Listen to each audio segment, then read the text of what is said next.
What's up guys, this is Ben from Life in 360 and welcome to episode 2 of Vlog in 360. So, I've just pressed the record button on my brand new Xiaomi Mijia Mi Sphere for the very first time. So in this episode I'm going to try to show you the footage, what it looks like, and I'll put it in as many different situations as I can. It's a cool little camera and it's probably going to be the biggest competitor of the Ricoh Theta camera. I know those are strong words, those are fighting words, but this is good in low light, it's got good video. What I'm shooting now is 3.5K. That's pretty cool for a little Chinese camera that no one's heard of. The first thing you'll notice is that this footage is super smooth. I'm walking around, I'm not really even trying to make it stable, shaking around like crazy, yet is relatively smooth. That's cool, it's got inbuilt stabilization, just like the Insta360 Nano. It's really handy for handheld shots like this. I've always thought about what I would call a camera if I had my own 360 camera, and it probably wouldn't be anything like the Xiaomi Mijia Mi Sphere. When you think about marketing and branding, you need to create something that's memorable, that's short, catchy, and something that people are going to remember. The Xiaomi Mijia Mi Sphere, I'm sure maybe in China that could be like the coolest name ever, most catchy and memorable name for a camera, but to an English-speaking audience, you'd think they might have anticipated that a bit better and shortened it a little bit to like Mi Sphere or the Mijia Cam, 360 Cam or whatever. So I have to think of a better nickname for it, I think. I've got it mounted to my favorite Manfrotto selfie stick, so I'm going to raise it up as high as I can, and this selfie stick goes super high, so you get a bird's eye view of my environment from the Mi Sphere. Alright, how does it look?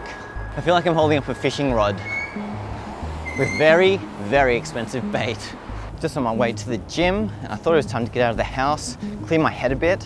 Been in front of the computer way too long, I've become a zombie, and in front of my smartphone screen. Unfortunately, I think I'm developing a smartphone addiction because every time I look away from it, I'm thinking of it. It's like, oh, is someone trying to contact me? Do I have any YouTube notifications, Facebook, Instagram? It's non-stop. It's been really cool having a lot of success with Life in 360 and building a bit of an online following, but it does mean my phone's lighting up every 3 seconds. Someone's asking me to solve their problem, or do they just want to say hi, or they want to show me their work, and I love that, but it's very demanding. It zaps all my time and can sometimes mean I'll spend a whole day responding to messages and get nothing done. And I just can't have every day like that, because then I won't be able to make videos. So I'm really conscious of getting out of the house, clearing my mind, and managing my technology addiction and not letting it get out of hand, because technology is amazing, but if you're spending every minute in a dark room with a bright screen in front of you, then you're not going to get the time away from the house that allows you to collect your thoughts and be better in front of that bright screen in the dark room. And often it's when I go for coffee, when I go to the gym, that I have my best thoughts and insights, and I then put those into videos and I make them straight away, and those are the things that have really brought me success. Okay, now let's see how the camera handles me tilting the selfie stick. So I'm going to put it near the ground now, like I'm holding a metal detector. Now let's see how stable it is. I'm sure it's still going to be stable, but can you still see me? Is there a loss of resolution? Is it any shakier? Is it less shaky?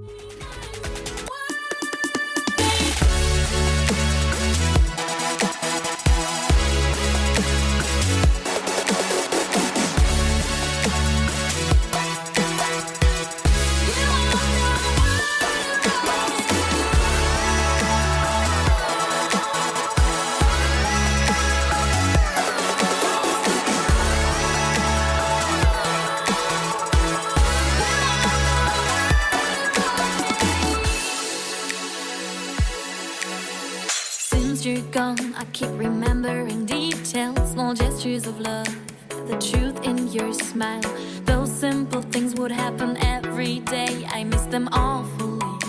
Wish you were still here. You are the world around me, the source of grace, the source of trust on me.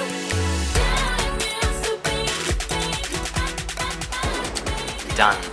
Now I'm just enjoying my protein shake and winding down, playing a little bit of Pokemon Go.